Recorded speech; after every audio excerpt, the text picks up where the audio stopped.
Okay, I am very conscious that we're all busy people, and it is it has gone past now, so I am going to start. So good evening, thank you for giving up your time and coming online. Since COVID, I know that it's much more suitable and some people prefer this format. So wherever possible, we will do things in college at MV, but we want to give that opportunity for people to join online as well. I am recording this session, so I need to tell you that. And I'm going to get started. The chat will be open. I have Gina Sullivan with me, who works very closely with me on careers. So she will be answering any questions you have. Feel free to be commenting in the chat with each of the slides I talk through. Okay, so hopefully you all know that I am Mrs. Roberts, Natasha Roberts. You'll see that with my name on the screen. Assistant head, and also oversee all of the careers and destinations programme that we offer at MV. Okay, so hopefully you can all see my slides. And the first slide really just shows you the partners that we work with. So our careers programme meets what's called the Gatsby benchmarks, which are not fully statutory yet, but they are government suggested guidelines that all schools, right from 11 to 18 and colleges, should be following to ensure that careers education is preparing people for the world of work, which we know is ever changing, that they're going to face when they leave us at the end of year 13. So I'll just mention a few of those links there. Our completely impartial careers guidance is delivered by LEBC, so you'll see them mentioned. That is the Leicestershire Enterprise Business Company.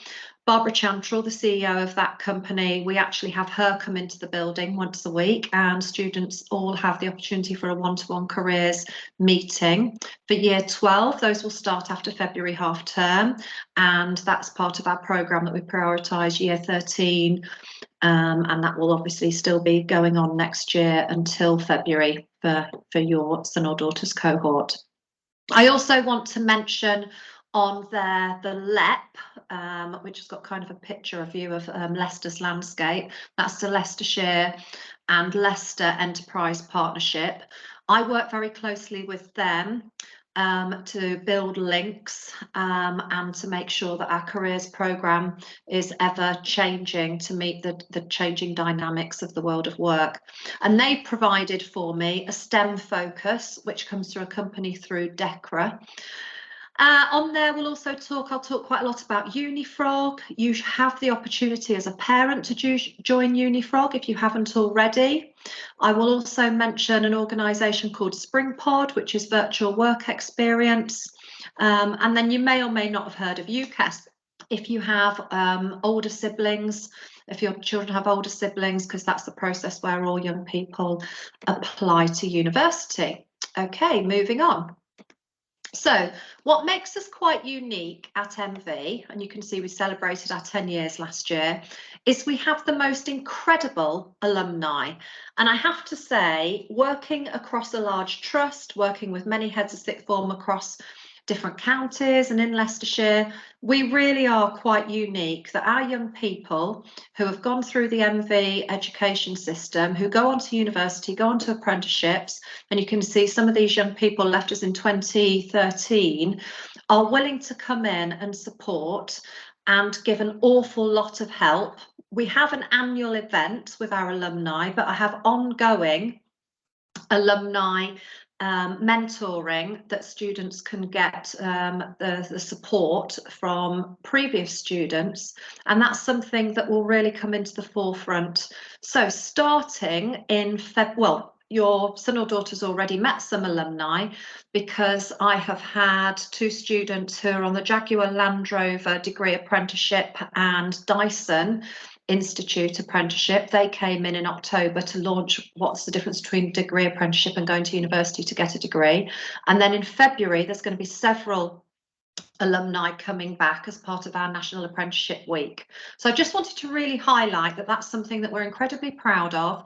And if you follow us on Instagram, then you will see that I'm often showing all the alumni and their support. So a little snapshot there. We have investment bankers, there's Amelia up in the top left-hand corner, architects, construction project management, doctors, vets, lawyers, students working in digital marketing. You can see Alberto there, who designs adverts for Disney, all sorts. They're an absolute credit. We're incredibly proud of them.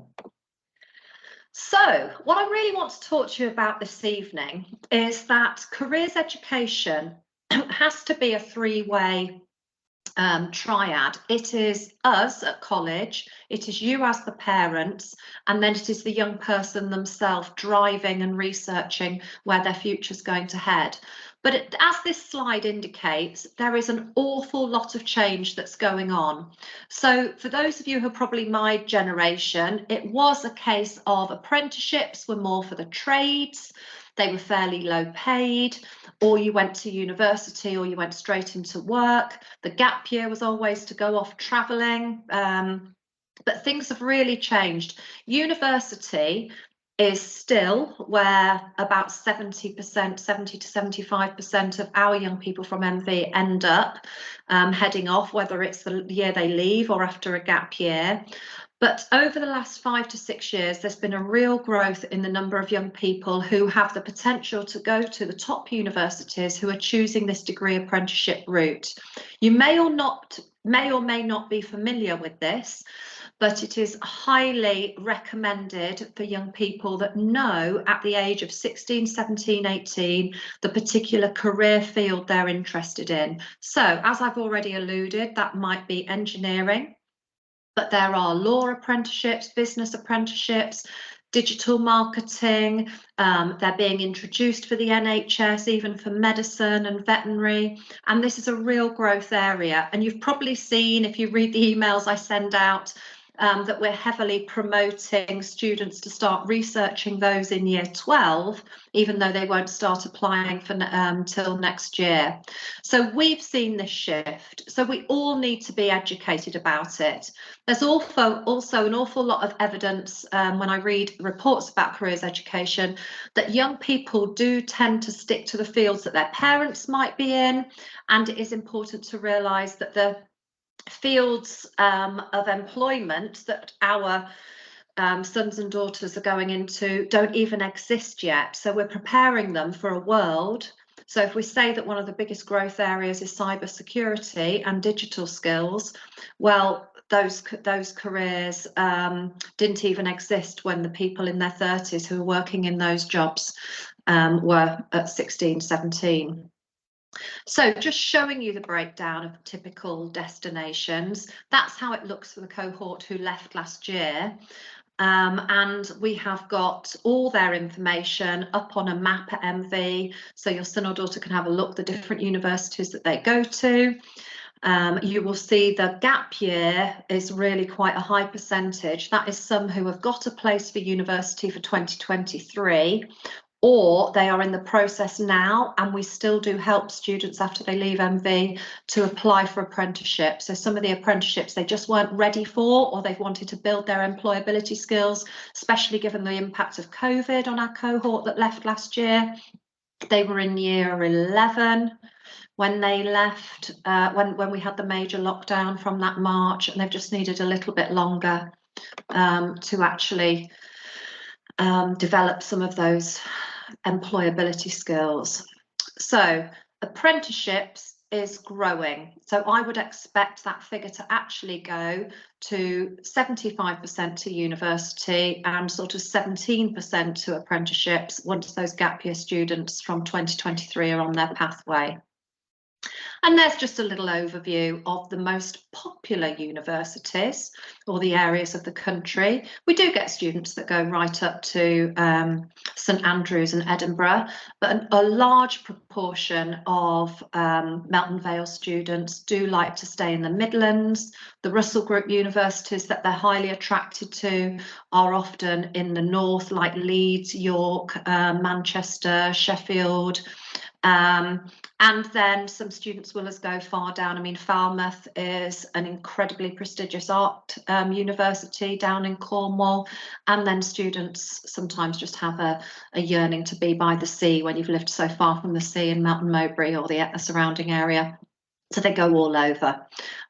We are not pushing our most academic students that they should be applying to Oxbridge, but we are giving them the opportunity to explore it. And that is very much our mantra at MV. Russell Group universities, I will talk a little bit about. So if you went to university yourself in sort of the 90s, we called it red brick universities. Some of those red brick universities converted into what's called the Russell Group universities, where they attract a large amount of money for research, and they are considered in our elite society we have in the UK to be the ones where higher graded students are attracted to, because they will attract tuition from the most qualified researchers and professors. However, there is a whole host of other universities that were the red brick as well. So I include in that Loughborough and Leicester, who are on our doorstep, highly successful universities. And then we have the old polytechnics, which are now highly recognised universities that are very popular, three of whom on our doorstep are incredibly successful in employability and in terms of their sandwich courses, and that's Lincoln, De Montfort University and Nottingham Trent. So they're the three that our students are very successful. Our alumni come back to and had great experience. Okay, so what are we going to do at MV? Well, we are going to support students, we already have done, through a timeline that I'm going to talk you through. So in the autumn term, which has now been and gone, they've had their first term, we started our careers programme in 2020, and that started with, you'll see the infographic here, with launching a platform called Unifrog, which some students were familiar with from their high school. And Unifrog is a one-stop shop online, totally being updated every 24 hours with the most recent apprenticeships, which was set up by a Cambridge graduate who then went into teaching and saw that there was this massive gap for students to be able to very quickly research and develop their employability skills and their profile online. So Alex, who set that up, I do work with quite closely. I am a Unifrog champion. I'm a big believer in it, and we are one of the schools that piloted it as a platform. So students have made a cracking start to working on Unifrog, and I have sent you out links in the past, and I'm more than happy to send again. Parents have the opportunity to set up their own account, and you can go onto the student side and pretend to be a student, or you can work with your young person to see how that platform works. So I'll talk in a minute about what students have been doing in that first autumn term. We also then use Teams very heavily.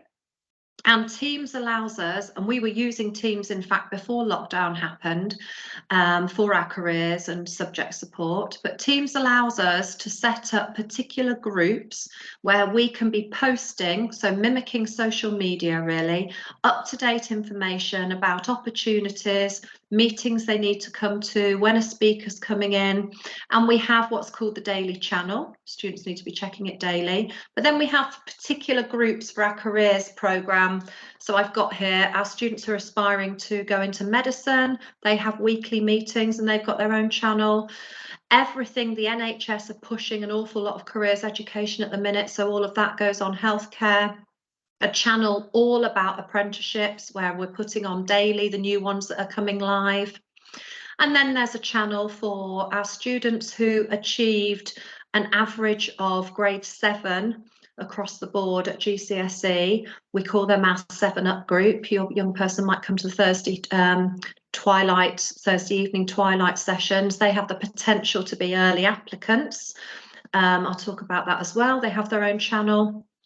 And then also, so that was set up in October, and then also in the October to December, we've had our alumni speakers come in. We had a focus on green careers. We had this parents' information evening, which is being repeated tonight, and we launched our work experience for June, and I will tell you about that shortly.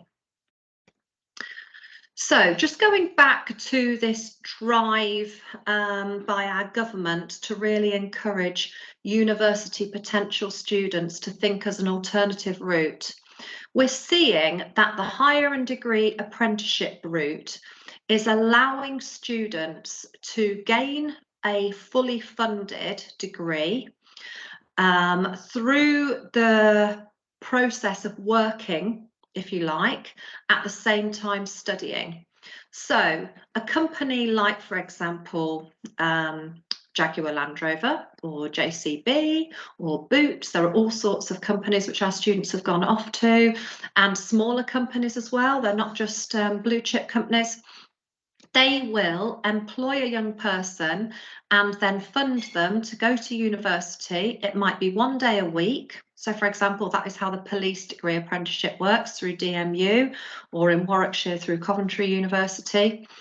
And at some universities, it might be that they go 5 days once a month. And again, the company will, it's a great experience for young people. They will fund their hotel expenses, they will go to university, and they get the taste of being a student for a certain amount of time a month, but then they are working for real and employed for real. And I have to say, attracting some incredible salaries as well, right from the start at 18. So you can see why young people are attracted to this route, and also why parents are as well, because there's obviously the funding implication, which it has a different angle on. And just that slide shows you some of the stats there out there that are being promoted. So it's also a case of, because of this degree apprenticeship route, it's becoming more and more important that when young people go to university, that they also look at the programs that are going to provide some work experience. So that degree apprenticeship means you actually have a job, as does the higher apprenticeship. You'll just notice the levels there. But students who go on to a sandwich degree, which is very popular, go out into industry for a whole year. And then there are even some degrees where a company, so the accountancy firm PwC does this, where the company will sponsor young people and fund their degree, and they are guaranteed work every summer holidays, and they are pretty much guaranteed a job at the end of it as well. So that slide, because I'm going to, I think I have shared these slides already with you, but they'll be on our website. It's just something you might want to go back to in your own time. But do feel free, like I said, to be putting anything in the chat if you've got any questions. We're focusing very heavily at MV on how students need to be prepared for employability in response to what companies are saying. So there's been quite a lot of work going on by several counties across the country, and one of whom is Leicestershire. So we're very fortunate it's on our doorstep, where they've been working with employers to say, what is it that's missing from young people at 18? And they are identifying the different skills and behaviours. So you can see there the key skills that employers really do want. So our careers programme isn't just a case about discovering the destinations, but it's also very much a case of making sure that we are developing these sorts of skills. This will come through subjects, this will come through extracurricular, and this will come through our personal development programme that we run as part of our tutorial support. So, for example, having the opportunity to work as a team is always coming out as a top one that employers want. But one of the big things that we're seeing is the behaviours that they're interested in. I haven't got a slide for the behaviours, is resilience, being determined, and being having that self-motivation. So we're very focused on making sure that our careers programmes, this is a new element that we've started to look at for this term. Okay, Unifrog. So I've intimated it's an online platform. Every student has their own login. They are building up a profile, and then at the same time they have the opportunity to start doing some research. So they've been building up their profile. They've been looking at answering a survey as to what they're interested in. You may have heard of the Briggs survey, which is the 16 personalities. That's available there, a work environment profile. And students had then started to pinpoint certain careers or subjects that they might be interested in post-18. It provides a careers library with every single pretty much job that exists, and then they can also put in their A-level choices, and it can then suggest what careers would link to the subjects that they're studying. All sorts is available on there, so we are guiding students through that. If I just kind of highlight the placement tool at the bottom, this is the one that I'm going to be launching with students next week.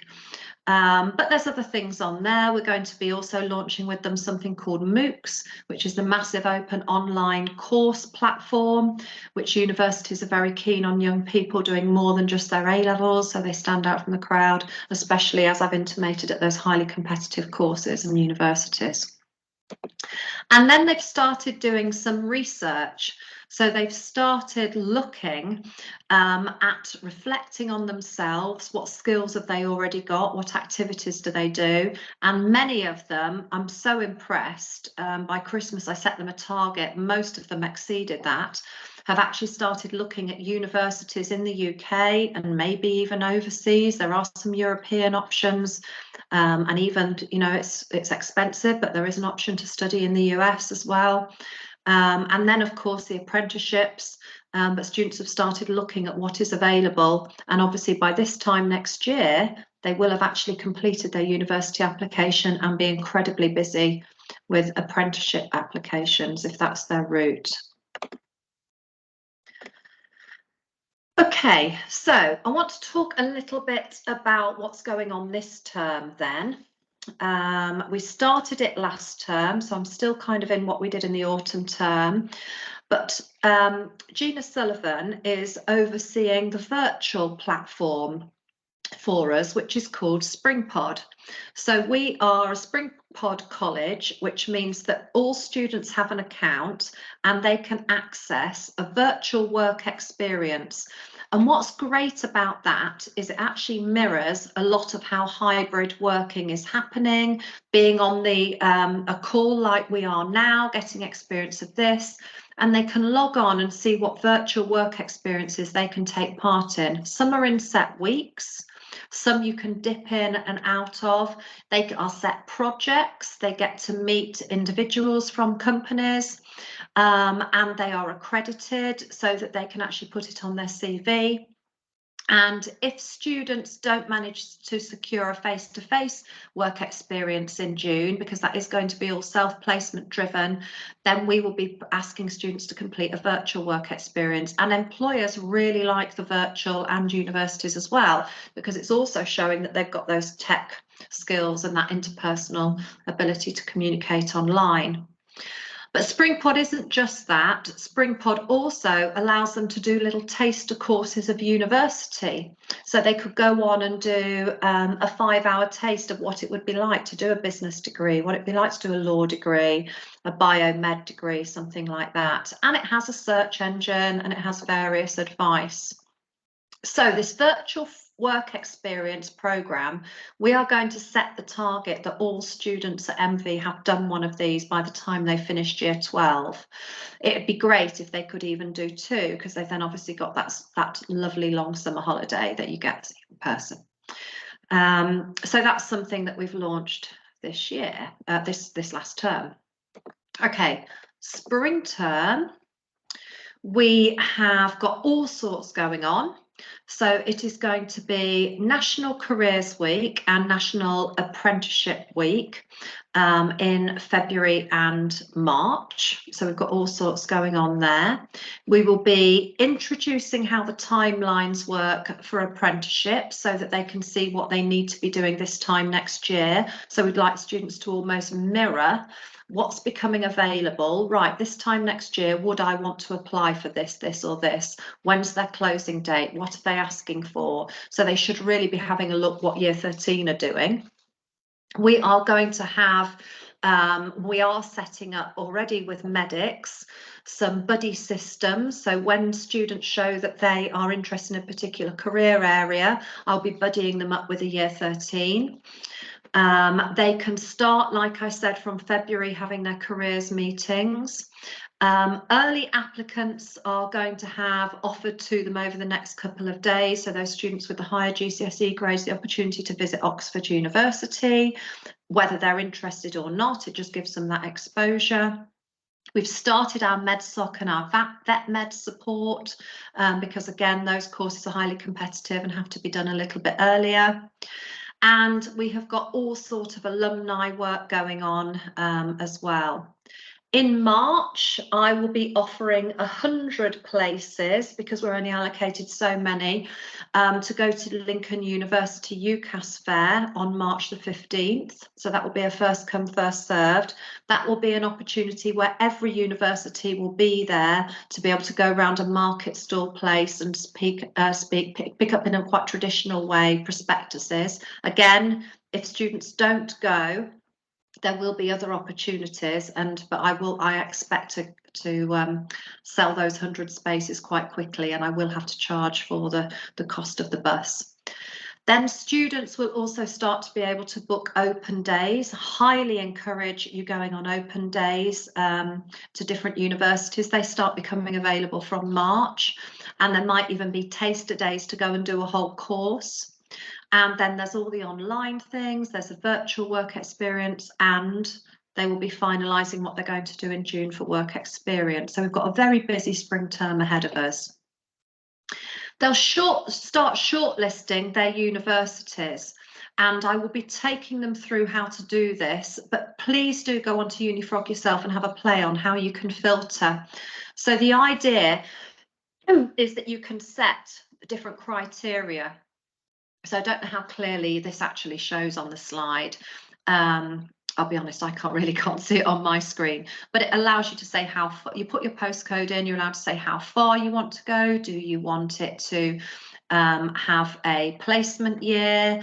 You obviously put in your grades beforehand that you're working towards. Do you want a sandwich? Do you want industrial placement? And then it will search for you and show what would be available at which university that would be aspirational. So in other words, you might have to push your grades a little bit higher, what would be completely safe, so lower, and what would be a solid option based on what you're working on. And that is what some students have started doing, even though I haven't suggested they do it yet, which is great. And they can do the same for apprenticeships as well. So you could put in a field and it will show what is live. And then this time next year, they will actually set up a government apprenticeship login account, and then can start applying directly to them. So you don't apply through Unifrog to university, you apply through UCAS. And you don't apply through Unifrog for apprenticeships, you have to apply to every individual company separately. So it is a much tougher route. Sadly, it's not going to benefit your son or daughter, but UCAS are looking at maybe 3-4 years down the line, it all being done through UCAS, but then, well, they're not quite there yet. And the great thing about Unifrog, because we do find that some of them don't know their UK geography, is it will also show how far away it is from little old Melton Mowbray as well. Okay, let me talk to you about work experience then. In the summer term, so when we come back after Easter, this will all be in place and this will all be organised by then. We would like young people to be out and about getting some first-hand work experience on top of the part-time employment that they already do. And what we are seeing is that employers really want 16 to 18-year-olds to be self-driven, to have sorted this themselves, that they have sent their CV to companies. I do know that you will use your contacts and want to help them as parents, but the idea is they really get out there and try and get themselves organised for a week. Now, what's quite interesting is it might not end up being a traditional drive to a company, get on the bus, train, whatever, to a company from 9 till 5 every day. It might be that they can even say some of it will be online and virtual, some will be in office. But basically, the idea is that we want them to look at the employability skills and behaviours. So it's exposure of work rather than exposure of a particular career. So I know immediately that unless you have personal contacts, it will be very hard to get into a law firm. But what they could do, for example, is a virtual work experience in law, because they do exist. And then for the work experienced week, it might be working within an office environment. And it might be maybe going and sitting in the law courts for a couple of days in the public gallery. So there's all sorts of options. So we're really interested in experience of work rather than work experience or career experience. I hope that makes some sense. What we're realizing is that, and I've put up these knowledge, skills and behaviours, is that we really need to drive young people to realise they've got to stand out from the crowd these days. Interestingly enough, careers at the minute are saying that the knowledge they want young people to really have is about sustainability.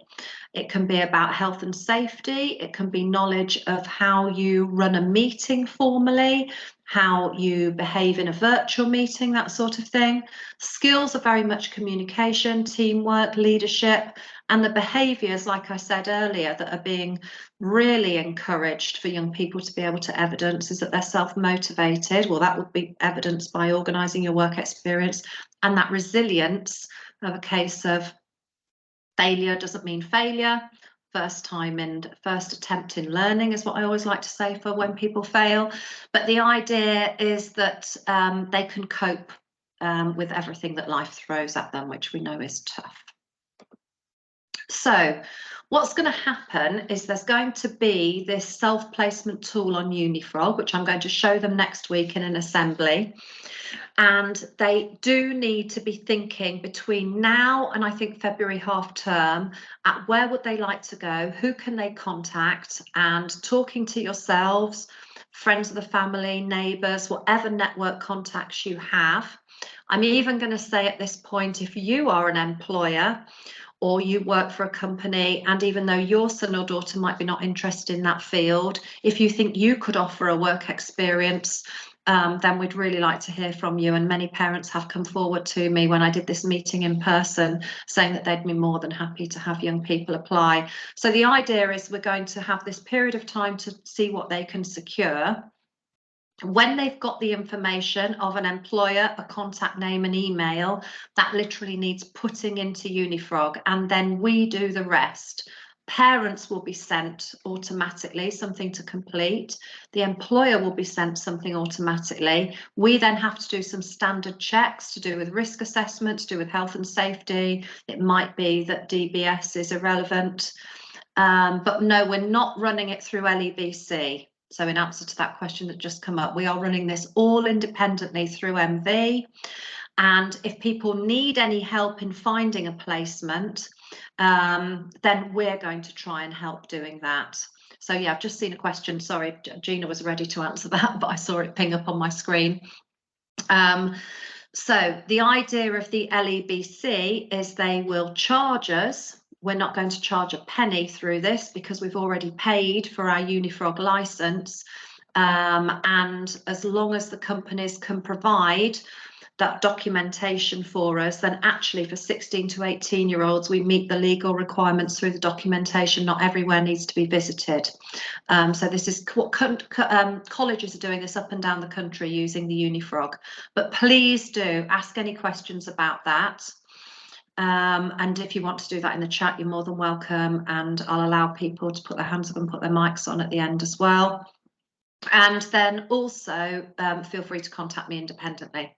That's fine as well.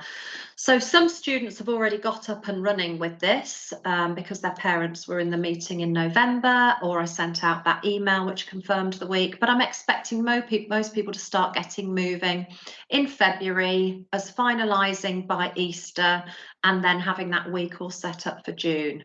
So we're making that opportunity available where there'll be no subject lesson curriculum available in that week. If people don't manage to secure anything, then we can help as much as we can. We do have a bank of companies that we know, because we have used LEBC in the past, are willing to take MV students. So we will see what we can do to plug gaps, but then also we're going to look to this virtual work experience to provide in that week as well. So that's how that process will work. And then we will be in the summer term. So they'll have their work experience, and we are doing an awful lot of focusing through the tutorial programme on how to apply to university and how that will work, and the differences between apprenticeships and university still. The end of the summer term will actually focus on a big alumni event with many students coming in, and I'm hoping to have set up a formal mentoring programme through alumni by then as well. We'll also be encouraging students to set up a LinkedIn account. There is no doubt about it that when you start networking through LinkedIn, it's very much a jobs market out there on that platform if you're on it yourself. And we really want to start helping students to profile themselves and start to network with some of our ex-students through that. They're going to have to, in the summer term, start to look at those daily updates if they're not doing already. And we're going to have a big focus on a STEM focus, which will happen through DECRA. And then I've put summer holiday plans here, because the summer holiday, when you're in year 12, really can't just be about like the summer holidays they've just had. Where are we going on holiday? How are we going to use our spare time? The most proactive students will be doing a virtual work experience, developing their skills, and also thinking about what other gaps they've got. So, for example, it might be doing some wider reading, it might be doing some volunteering.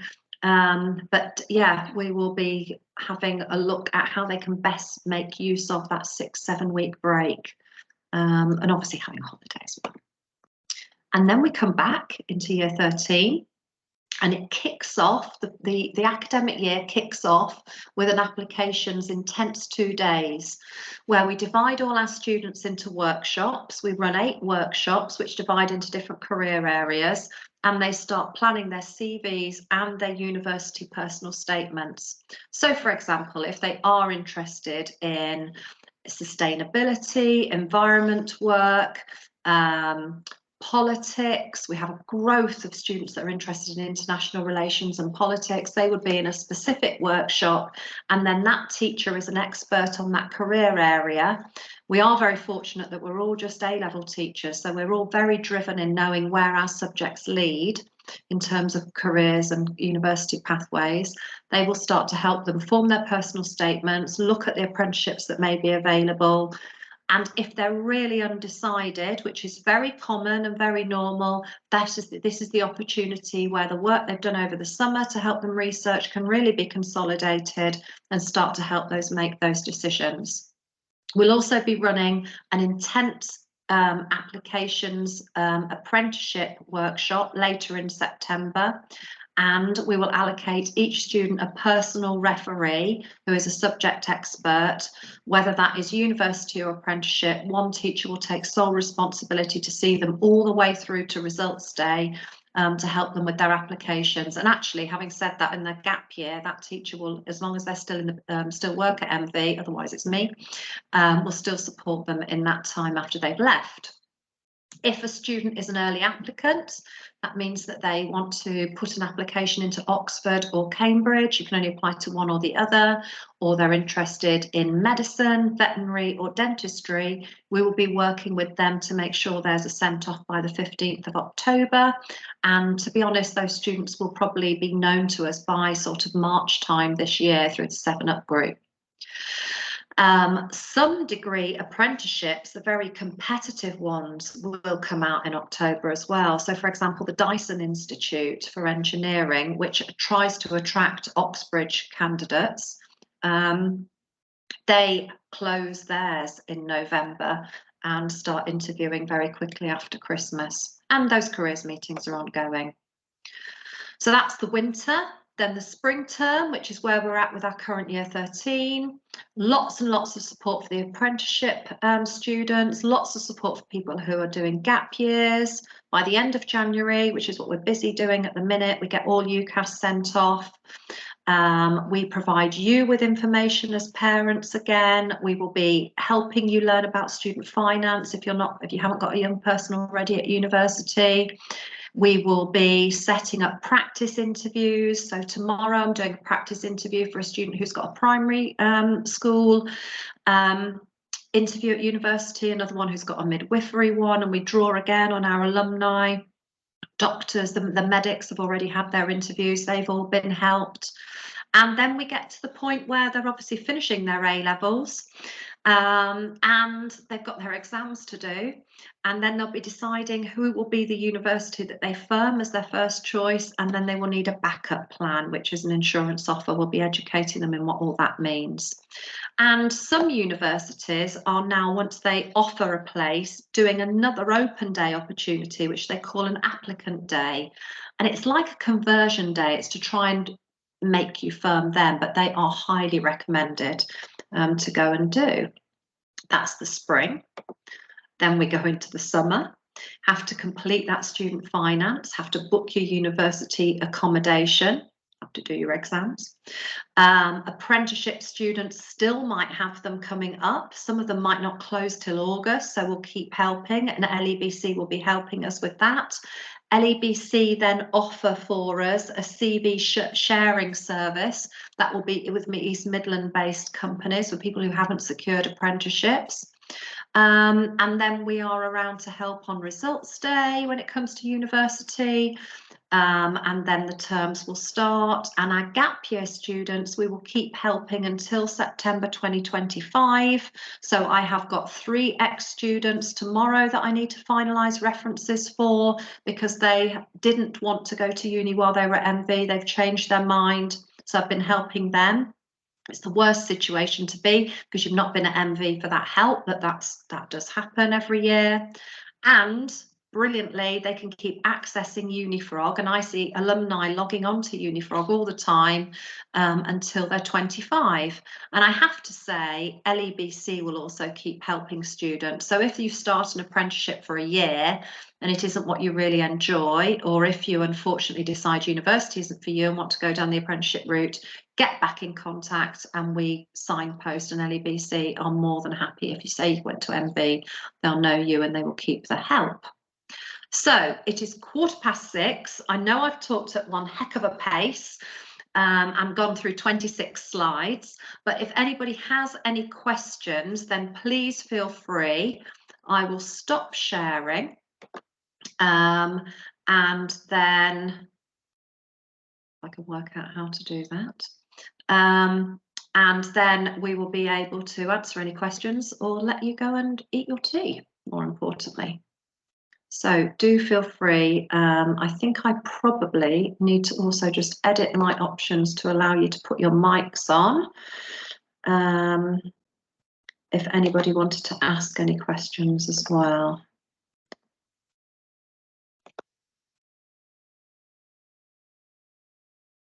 Thank you, Melody. I appreciate that comment. Otherwise, you are free to leave, obviously. But do feel free to get to, I will put my email in the chat now, so do feel free to email me direct if you have any questions.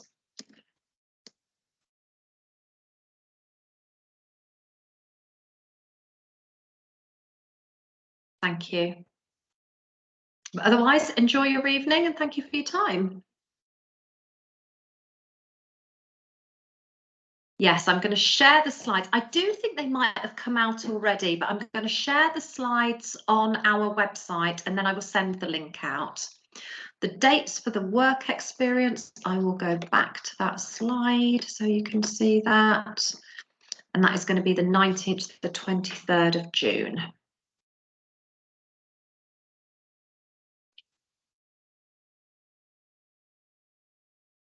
Thank you for your comments. I do appreciate the thank yous.